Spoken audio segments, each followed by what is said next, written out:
બરાબર છે કે લોભ લાલચ આપવી, મહેરબાની કરી અને ફોન કરે છે તો ફોન નહીં કરતા. આ વોર્નિંગ સાથે કહું છું. બરાબર, મારી પાસે નામ સહિત છે, નહીંતર હવે સીધી ઘરે આવી જઈશ. એટલે આટલી બધો બીક લાગી ગઈ ગુંડાઓને, આમ લોકોથી, સામાન્ય લોકોથી આટલી બધી બીક લાગી ગઈ છે. બરાબર છે, એટલે વોર્નિંગ સાથે કહું છું કે હવે કોઈ પણ એક ફોન અમારા કોઈ એક કેન્ડિડેટને નહીં કરતા. આ વોર્નિંગ સાથે કહું છું. બરાબર, આ વખતે બીજેપીના સુપડા સાફ કરવાના છે અમારે.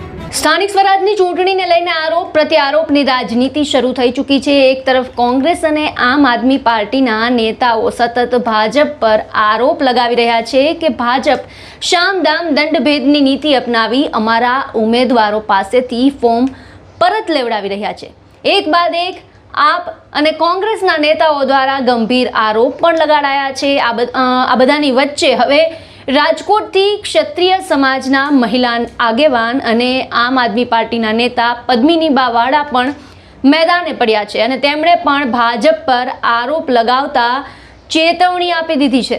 જી હા, એક તરફ આમ આદમી પાર્ટીના નેતાઓ એવા આક્ષેપ લગાવી રહ્યા છે કે ભાજપના નેતાઓ ફોન કરીને આપ ઉમેદવારોને ફોર્મ પરત લેવા માટે ડરાવીને ધમકાવી રહ્યા છે, પૈસાની લાલચ આપી રહ્યા છે અને જો તે ધમકીથી નથી ડરતા તો બળજબરી કરવા સુધીના આરોપ પણ ભાજપ પર લગાવી રહ્યા છે. આ બધાની વચ્ચે હવે પદ્મિનીવાળા કે જે હાલમાં જ આમ આદમી પાર્ટી સાથે જોડાયા છે તેઓ પણ કૂદી પડ્યા છે અને તેમણે પણ ભાજપ પર આરોપ લગાવતા ખુલ્લી ચેતવણી આપી છે, ચીમકી ઉચ્ચારી છે. શું આરોપ લગાવ્યા છે, કઈ પ્રકારની ચીમકી ઉચ્ચારી છે પદ્મિનીબા વાળાએ, સાંભળો. જય ભારત, હું પદ્મિનીબા વાળા.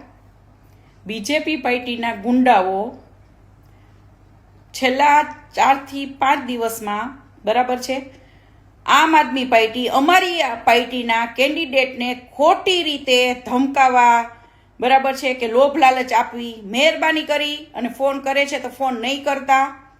આ વોર્નિંગ સાથે કહું છું. બરાબર, મારી પાસે નામ સહિત છે, નહીંતર હવે સીધી ઘરે આવી જઈશ. એટલે આટલી બધો બીક લાગી ગઈ ગુંડાઓને, આમ લોકોથી, સામાન્ય લોકોથી આટલી બધી બીક લાગી ગઈ છે. બરાબર છે, એટલે વોર્નિંગ સાથે કહું છું કે હવે કોઈ પણ એક ફોન અમારા કોઈ એક કેન્ડિડેટને નહીં કરતા. આ વોર્નિંગ સાથે કહું છું. બરાબર, આ વખતે બીજેપીના સુપડા સાફ કરવાના છે અમારે અને તૈયારી છે પૂરેપૂરી. એટલે એક ફોન કરતા નહીં અને હેરાનગતિ છે જે ન કરતા. બરાબર છે, બહુ 4-5 દિવસથી અમે સાંભળીએ છીએ. એટલે આ લાસ્ટ વખત વોર્નિંગ આપી દઉં છું. બરાબર, નહીંતર ઘરે પહોંચી જાશું.